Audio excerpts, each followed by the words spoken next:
Hello and welcome to a new episode of Jaw-Jacking with James. And this episode is going to just be a kind of final thoughts and kind of piggyback off what others have said. And I'll link their videos in this as well as link it on YouTube. Like, I always try to link things and, make sure I give credit to, credit's due to, if I got inspired by someone or was influenced to, add to it in my own way. And this being my own way of adding to it because at the moment I am not very good at doing video editing or editing videos, so here we are with a microphone, sitting back in a more relaxed position so I can, think up the thoughts better. And without further ado, let's get to the, brass tack of it all, is that I want to talk about all the fallout from the Star Wars show, The Acolyte. Even when I heard about it, I was like, "Oh, yay! This thing is happening." And the more I found out about it, the more I was just like, "I don't care," and that's not something a Star Wars fan should convey, in that you don't care about something that's Star Wars related. And that's already a bad sign, because we are already going through a whole, hey, what if we made Star Wars, but not good, kind of mantra from Disney. I mean, you bought yourself something valuable years ago. You even have the man's name on it, Lucasfilm. His name is on it. He's making the money from it, and partially making the money from it. I don't know that exact how that works, but anyway, it's just, you have the man's name, you have the man's legacy. You're taking this man's baby, basically. The Star Wars trilogy, the Star Wars saga, the whole Star Wars universe. And you're basically just, given the golden goose, and you drop it on the goddamn floor. That's basically what they've done with Star Wars. I mean, they had the goose that could lay the golden eggs, and every time it popped out a golden egg, they threw it on the floor and then choked out the goose and then threw it in an old dumpster, and then wondered why they're not getting any more golden eggs out of it. That's pretty much an oversimplification of what they've been doing with Star Wars lately, I mean, it may vary in when they, decided to choke out that, goose that laid the golden egg, but, analogy aside, it's like, you have something that, you could just make just about any good Star Wars themed story. It's not like there's enough material to work with that you can adapt. I mean, how many Star Wars comics and novels and audio plays and, just Star Wars media that came out, precluding the films. You got, like, give or take 40 years of stuff to work with. 40 years. And what they do is they come up their own, bastardized version of the Old Republic and call it New Republic. That's when the era of this Acolyte takes place. And basically they've taken snidbits of lore, bastardized them, and then, put them through a, blandness machine, I'm assuming. I was like, how can we make this as uninteresting, uncompelling, and unlikable as possible? and still expect everyone to just, come to our feet and kiss our toes and just, worship us for the great story making we're making. And, the blame, we got to point fingers at not only the, non-acting in the whole show, just the sheer lack of emoting, emotions, change in tone. I mean, I'm no actor, but, at times you can hear me change tone and you see I could convey other feelings. But everyone in the Acolyte seems to have, just resting, I'm completely uninterested and I don't know what I'm doing face the whole goddamn time they're filming. But regardless of that, I mean, you take a story that's supposed to take place relatively 100 or so years before the Phantom Menace. Okay. At this point, there's not much going on, because if we look at lore, this is the 1,000 Years of Peace. The Rusan Reformations are still in full effect, so we're in peacetime. But of course, Lucasfilm and Disney, Lucasfilm, Star Wars, the shit factory that they are, have created very benign and non-inconsequential conflicts that have failed, for sales. But they want to pass it off as, something that is new and fresh. And I'm like, you're just doing Old Republic, but terribly. I mean, to be honest, I'm not the biggest of Old Republic fans. However, I am aware of it. I know a little bit about it, and even my surface-level knowledge of Old Republic, being a long-time fan, I'm, mostly, original trilogy. I come from that fan base, and I also like the prequel trilogy, but, I still am aware of the Old Republic and, like, the ancient times of Star Wars, and it's only, mostly surface level, but even that is, it's like I know more about, Old Republic Star Wars stories than a whole room of supposed Lucasfilm employees who knew what they were doing, allegedly knew what they were doing when they were making The Acolyte. Because, this is a point where there are, peace and prosperity. That means there wouldn't be deaths. In this show, like, tons of people die. Like almost every other person dies in it. You don't think there would be some sort of, investigation to, like, hey, what happened to these Jedi? What happened to them? It's like, even in the prequel trilogy, when Cypher Dyas, the Jedi who went to the Kaminoan cloners to make the clone army because he had a premonition and foresight to know that there was going to be a conflict and the Republic would need an army. And he was assassinated. And, his blood was used to make General Grievous, but that's a whole other story. See, this is how much more I know than apparently these people who work, it's their jobs to know this crap. I just know it for free. But anyway, it's like, even when he passed, he was lost, and the Jedi Order themselves tried to find him, and they couldn't find him, and they don't find him till, I think, in the Clone Wars TV show, in like one of the later seasons. They don't find him till later on, but retroactively, they didn't find him because he was killed.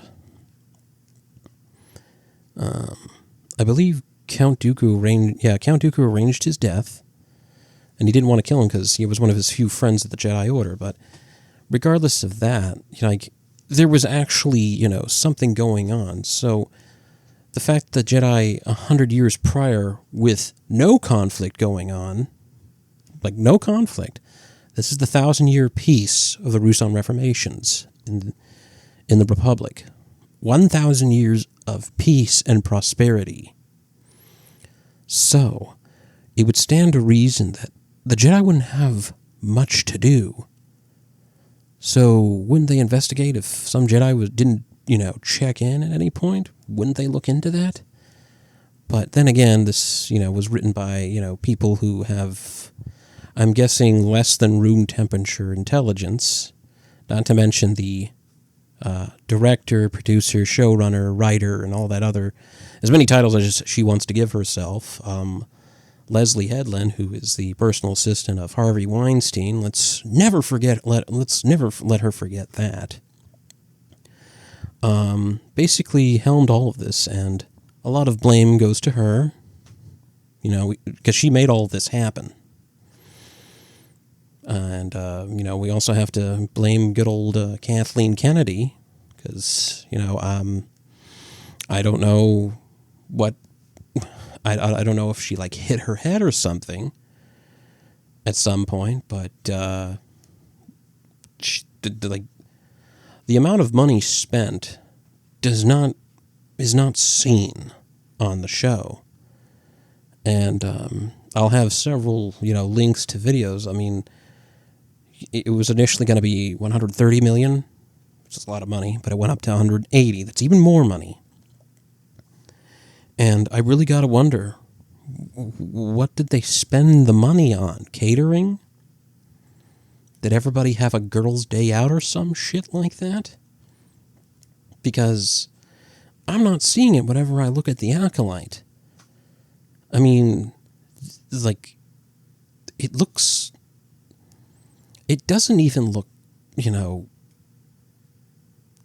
half as good as, honestly, let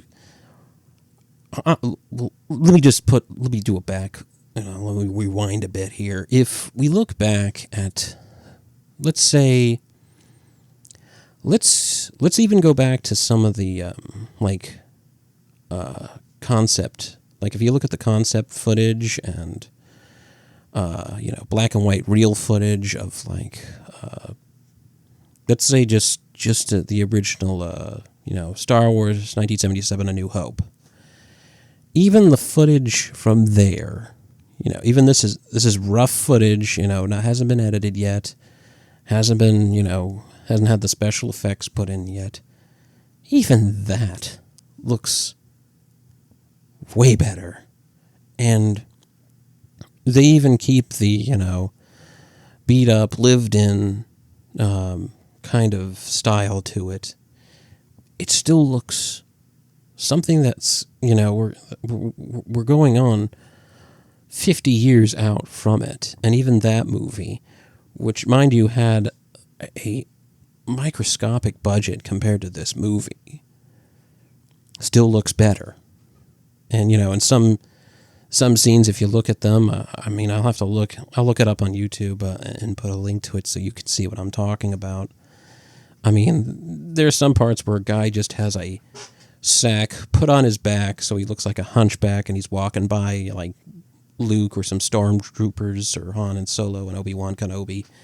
And some other parts you can clearly see some guys with, just a weird wig on, and you could clearly see some of the stormtroopers have duct tape on their armor, but even in universe, it kind of makes sense because it's a backwater world, Tatooine. It's rough and lived in, and it looks like there's been a lot of wear and tear. But when I look at the Acolyte, everything's very sterile looking and passive. It looks like it looks like several other generic sci-fi shows made in the modern era. There's just no there's no life to it. I could point to a still from another Star Wars film and know what it's from roughly better, because Star Wars is supposed to have a certain aesthetic to it. that this show has clearly not kept to. Like, everything looks off, and everything is very... Even the things that are supposed to be dirty looking look like they're clean, and it was manufactured. It doesn't look natural. I mean, that's even before I get into the long rant I'm going to do about lesbian space witches and how stupid that is. Just the aesthetic of the show looks dumb, looks sterile. It doesn't pop. It doesn't look like Star Wars. It just looks like a set. And I know these are filmed on sets, but you can tell it's a set. It's not... It doesn't feel like it's a real ship. Once again, going back to the old movies. Yes, I know they're filming on a stage, but you can kind of feel like they actually are in a spaceship in episode 4. I have the illusion like, hey, this could actually be a functioning thing. It doesn't look like a set. They're really in the Millennium Falcon. I mean, as much as I like to rag on the sequel trilogy and how shitty it is, at least they had the common fucking decency to make the ship sets look like they're actually ships. It actually looks like they're in a ship. That's just, that's something that bugs me. It's like, even the sequel trilogy got it right, that it looks like you're actually there. You can tell the difference between the First Order, the Resistance, different planets. In the Acolyte, everything looks boring and the same. Oh, look, we're in an outside area. Now we're back in ship area. Now we're inside a room area. Oh, look, we're in an outside set area. It doesn't pop. It doesn't show that it looks like it's there. It doesn't look like a real location. That's just one nitpick of me. It doesn't look like it's real. Besides not being real, all of the alleged fans of this show, I know they're not real fans because none of them act like they're fans. I mean, a lot of the people bitching about how they're mad that their show got canceled, they're usually the same people that bitch about every other thing that they're mad about on the internet. Chronically online people that are mad about anything and everything. I mean, multi-hair colored, no eyebrows, crazy bitch, or just generic TikTok woman number 235 bitching about their show not getting canceled. It's like, you don't even look like you like anything, and you're going to complain about a show you don't even know about, only care about because there was a mild amount of buzz from your other dipshit friends on the internet, and you're going to get all mad and call me the piece of shit? I mean, have you even seen the Star Wars Christmas special from 1978? I doubt it. Have you even watched the Ewok movies? Doubt it. I mean, have you collected Star Wars figures? I don't see one behind you when you're bitching on the screen. Look in my room. I'm surrounded by them. It's just like, I can clearly tell when someone's not a fan, and they're definitely showing their non-fanness. And they just, if they do have anything, it's just, within camera view. It's not, actually there organically. They just placed it there to be like, see, I have a ship thing from that movie that happened. That makes me a fan now. It's like, do you even know what the ship's called? Bastards. Anyway, to get back into the show itself. Now, the lesbian space witches are basically, they're that. They are dark side users, no men, and they carry 2 daughters. OSHA safety regulation and mayonnaise or something like that. OSHA and May, yeah. But I just like to make fun of their names because they're stupid. But anyway, we want to try and move on from that. But it just, like a lot of the names in the show, like OSHA, May, Slur, Slow, this guy, chick from the Matrix. It's like none of them are interesting, and it really shows. But yeah, if we think about this in universe, okay, we're at the 1,000 years of peace. We're also balls deep into the rule of two. So the Sith Order is in secret. And if we know anything about the Sith, if there is any competition in the dark side besides them, they go out of their way to eliminate it. And the dark side itself is not something that is a team effort. It's usually just either one Sith Lord, and that's about it. But since we're in the rule of two at the moment, there's the Sith teacher and the Sith student. And most Sith in this time period, there's only two Sith, they would obviously not allow another dark side acolyte or covenant or whatever these ladies are. They wouldn't allow them to exist, let alone the Jedi wouldn't allow them to exist. Because both the Sith and the Jedi went out of their way to get rid of anything that would be dark side adjacent, or anything that went against the Jedi Order and their code. I mean, the Sith and Jedi are enemies, but they don't like competition in between. The Jedi are more lenient because they allowed other light side religions and sets allowed them to exist. But the dark side, you either are with the dark side, and that's the Sith Lord, his version of the dark side. You're with him, or you don't exist at all.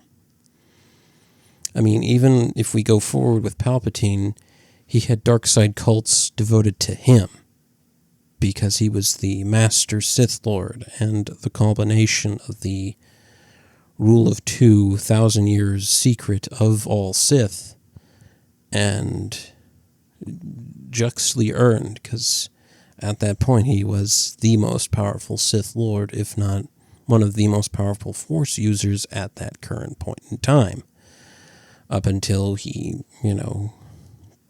was eliminated in Episode 6, and for some reason returned in Episode 9, but I'm not going to go into that right now. Anyway, a dark side coven of lesbian communist space witches would not be allowed to exist in this time period. Even if they were in secret, they would be found and they would be eliminated, because they would not be allowed to do what they're doing. And even going into them creating life from nothing, this would not happen. The Force, when creating Anakin, was a direct response to Palpatine. No, not Palpatine. Plagueis. Lord Plagueis, I'm sorry. A lot of lore going on in my head, so you have to say it, and then I'll be like, oh wait, that's not correct. Anyway, Plagueis himself was obsessed with living forever. That was one of his main things, and what led to his downfall, because Palpatine killed him for it. Anyway, Plagueis tried to manipulate the Force itself. I'm not using the term metachlorian, because that's stupid. I'm going to say the Force, because that's what it's always been called. I'm also going to call it the thread, like the lesbian space witches call it. That is also fucking stupid. Call it the Force. That's what it is. George Lucas originally called it the Wills, then he changed it to the Force. Anyway, I'm gonna call it the Force. It will always be the Force. It was always called the Force, and it always will be. Damn straight it will be always the Force. Anyway. Okay. I've got a lot of anger to this show, so. Alright. Plagueis tried to manipulate the Force so he could create life from it because he wanted to live forever. However, the Force reacted to him by tipping his influence of the dark side with the influence of the light side, thus making the prophecy come to fruition of the virgin birth of the Chosen One, who became Anakin Skywalker, birthed by Shmi Skywalker. Even she explains that she doesn't know who the father is. She gave birth, raised him, but never knew who the father was. Anakin was the virgin birth, making him the chosen one, fulfilling the prophecy that Qui-Gon found him on Tatooine, and then Obi-Wan raised him, even with the objection of the Jedi Council. And the prophecy is fully known by all the Jedi. It's in Episode 1. It's one of the major plot points of the first one, and is constantly messaged throughout the prequel trilogy. And it's no mystery. So, the fact that these,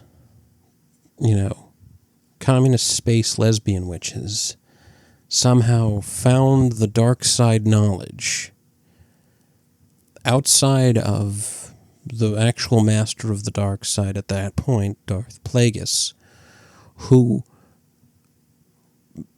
put his entire thing, besides training Palpatine later on, his entire thing was learning how to manipulate the Force in order to make life from it, the Force itself. Now, he spent all of his time and took on Palpatine so he could learn further. Besides trying to, abandon the rule of two, Plagueis was planning to abandon the rule of two at some point. That's why he allowed Palpatine to take an apprentice Sith assassin, Darth Maul. But, mind you, both of these Sith are a combination of over 1,000 years of Sith study and understanding. So they would know more, and they would attempt it, and they technically were successful. Now, when we look at the Coven of Lesbian Space Witches, the, power of 1, 2, 3, buckle my shoe, whatever the fuck they are, the Space Witches, how the hell did they get the alleged knowledge to learn how to manipulate the Force in order to cause a pregnancy in another woman in order to birth twins? Not only does it trivialize and suggest that, just anybody who can do this, and it's even established within the Star Wars universe that the ability to use the Force varies. Some people are a little sensitive to the Force and can, sense things or, have a little bit better, cognitive foresight compared to people who are the baseline Force sensitive and through hard work can become much more skilled with it. Such the case with Obi-Wan Kenobi. He actually wasn't very skilled in the Force, but through hard work became a master of the Force. So, the Force itself is used in a way that, depending on your ability and knowledge of it, the Force will be used through you. and thusly you can, in fact, will the Force to what you want it to do. However, there are limitations that can be done. One of those is you cannot create something that was not already there. Now, the Jedi can use Force healing and can repair things with the through the Force on living beings. However, it is taboo to force life where there is no life. That is considered a dark side ability and is frowned upon by the Jedi, and has even been seen that, it is a pathway to the dark side to force something that is unnatural. Death is a natural occurrence in a cycle of life, the life of every being in the Star Wars universe. Thusly, life is the Force is life. All right. Now that I've established that and proved how much of a big dork I am, death is the natural cycle, and life is a natural cycle. Forcing either one is a manipulation of the Force. And forced manipulation of the Force is a dark side ability and is considered unnatural. And even the dark side itself pushes those to do so, because the dark side wants to propagate more, because it is evil. That's why it's called the dark side. It's usually a dead giveaway. So these lesbian dark side space lesbian witches somehow figured out, even though they have a limited understanding, because their Force abilities are quite limited, somehow figured out how to do the advanced ability of forcing life and making life. Also, I want to point out that both the daughters do not look like one of the mothers, who is a member of Mull species, the, what is it, Zabrak? Zabrak, I believe? Yeah. And one of the, standout features, which is actually for the males of the species, is that they have horns. This female Zabrak, don't prove me wrong, has horns.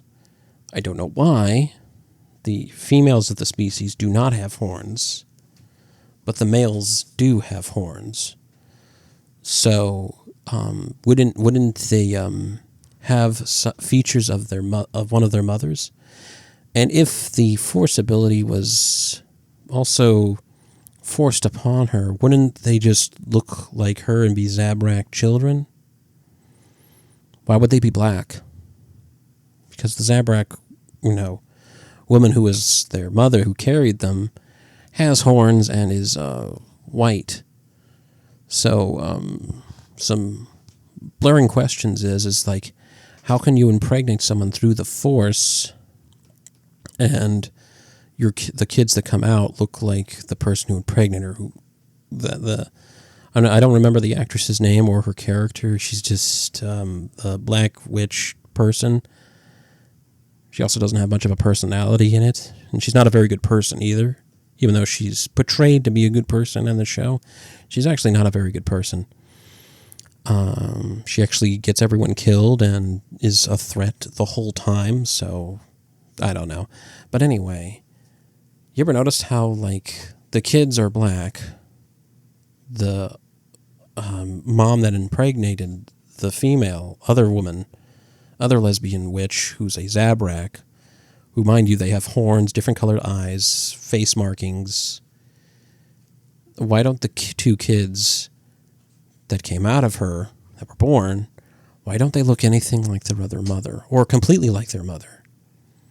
Because, if we look back at basic biology, if one of the parents technically didn't have a male contributor to her. So the babies would be almost 100, they would be in fact 100% look like her. So they would be light-skinned, have weird eyes, they'd have, face markings, because that's how Zabraks are born. And they would probably have horns. But as far as I know, the females don't have horns. Only the males do. So I don't know what's going on there. So no, that's one of many potholes put in there, and that's a problem. So I don't think they'll ever address it. But moving on, there's also the case of having. I'm going to go on to 3 characters that shouldn't have been in it. The first one is Ki-Adi-Mundi is a Jedi. He has a long coned head. He's in the prequel. He's not supposed to be in it. It's over 100 years before he's born, so that's one mistake. And they just break canon, just to break canon. And that really takes it out of it. Second, for some reason, Plagueis actually makes a small appearance in it, which is weird. He's kind of like a creepy cave monster in it, which goes against everything because not only was he a Sith Lord, his alter ego, he was a businessman because he was a member of the Mun species. And the Muns are, have long heads and thin faces, and they're really skinny. However, they're exceedingly intelligent. So they're usually, that's why they're in the banking clan. Their entire thing is that, from Munilest, is that they're a money planet, and they're usually bankers and investors, and they hold the banking clan.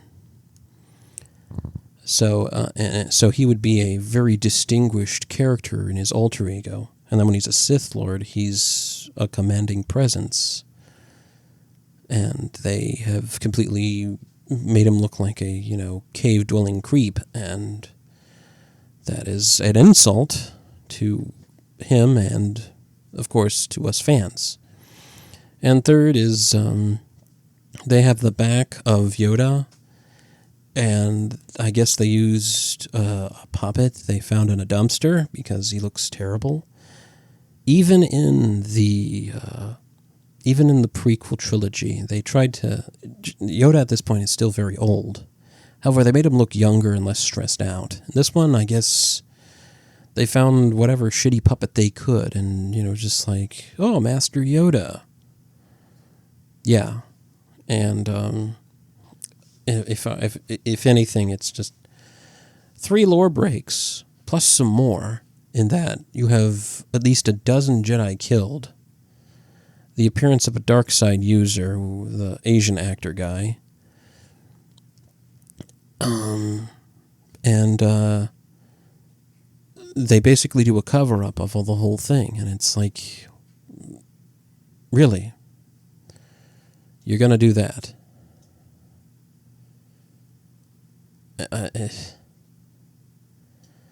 That just doesn't make any sense at all. I mean, they basically have this. Basically, this whole show is it's lore break, no acting talent, wasted potential, more lore breaking, making the Jedi look like the bad guys because they go out of their way to make the Jedi look bad. And truth be told, even in the prequel trilogy, they showed the flaws of the Jedi and where their dogma had failed, but they were still trying to do the right thing, even though they were clouded by their dogma and a degree of arrogance. Yes, there was arrogance. Yes, there was complacency. Yes, they were making blatant mistakes and being a tool of the Senate of the Republic. However, they still were trying to do the right thing, and they were trying to preserve a legitimate government, a what they thought was a good government, and they were fighting in a war against what they believed was a existential threat to them in, the separatist movement.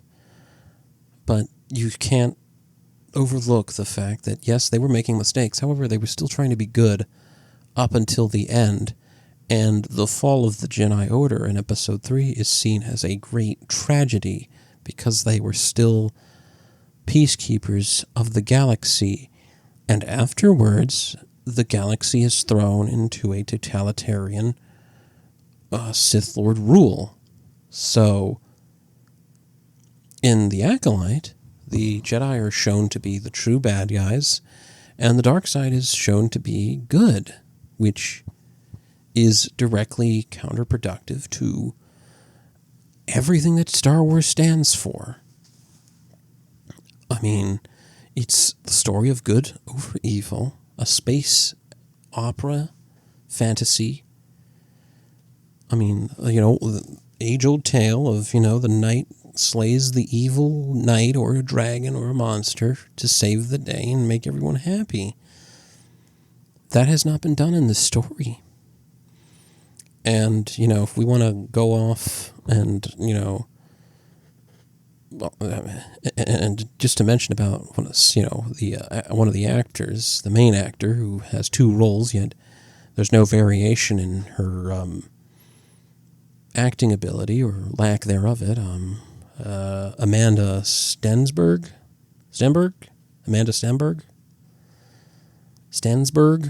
Hold on a second.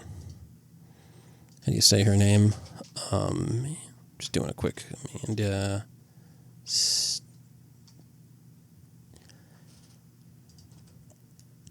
No, that's not it.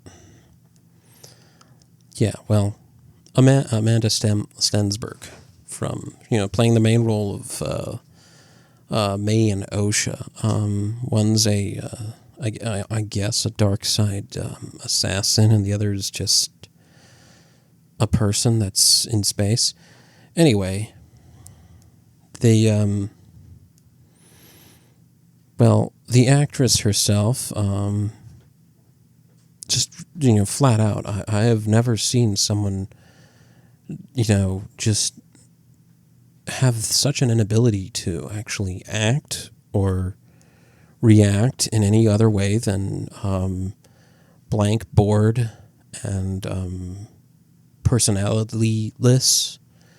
I mean, she basically just talks lines, and that's pretty much her acting ability, outside of sometimes her face kind of twitches.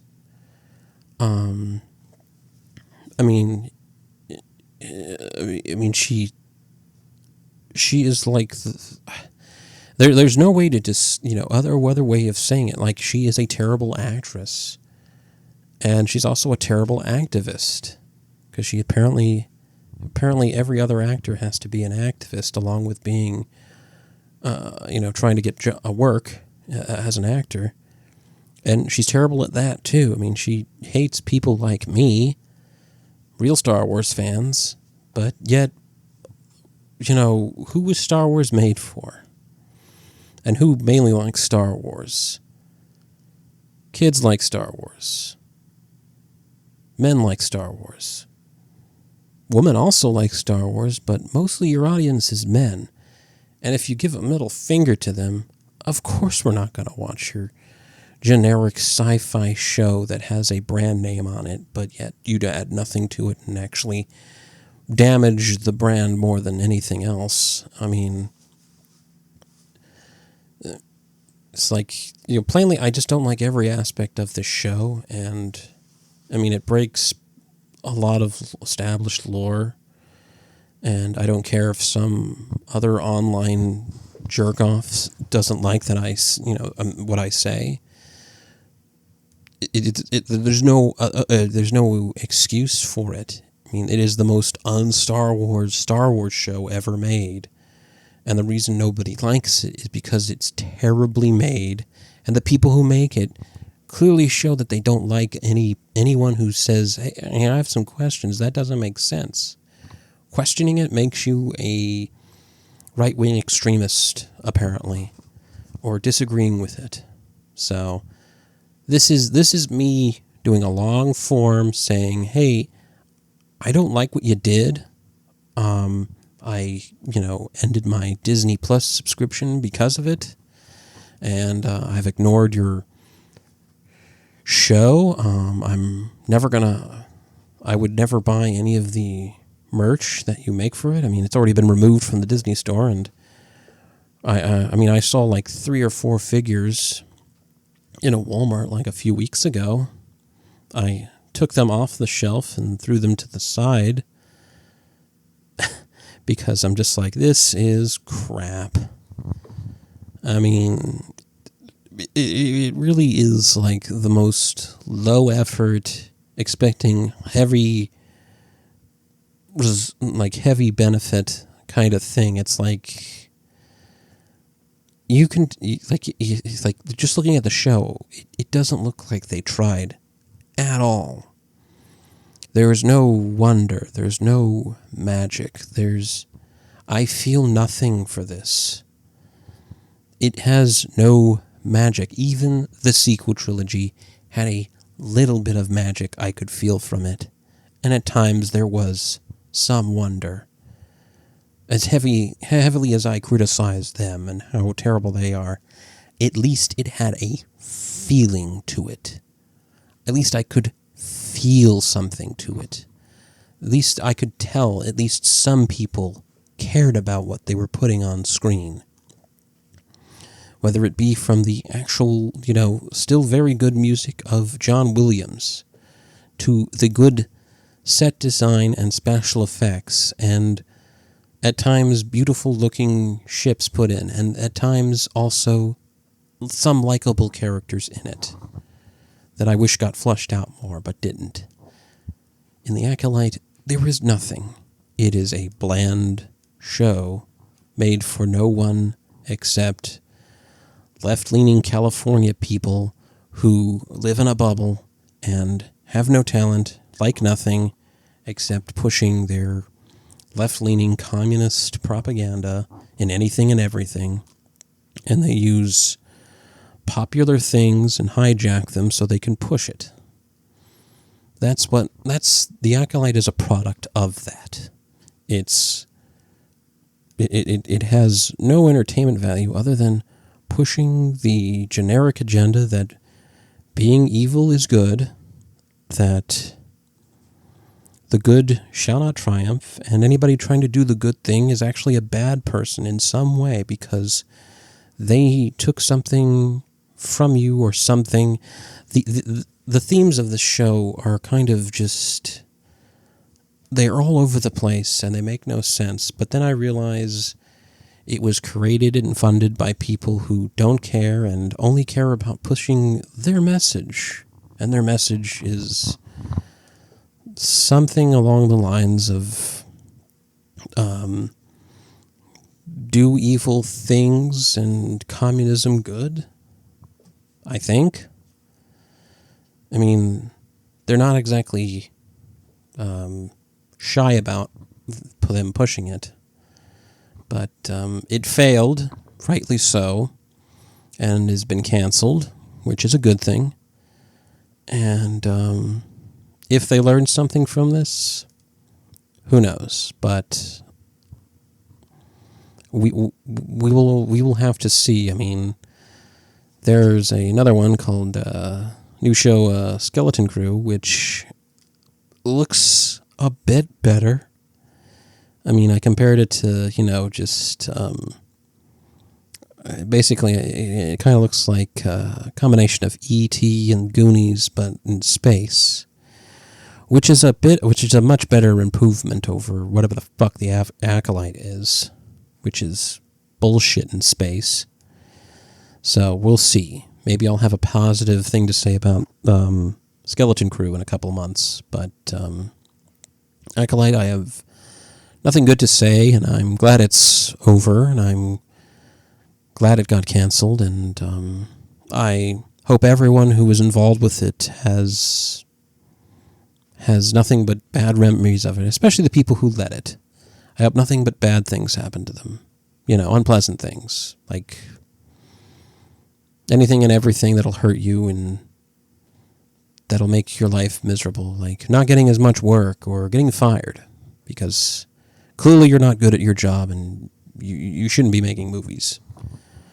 But that'll do it for my rant. I didn't think it would go this long, but apparently I have I had a lot to say about it, and I didn't like it. No, sir, I did not like it. But I hope you, the listener, at least got some entertainment out of me ranting and raving and talking about a terrible modern show.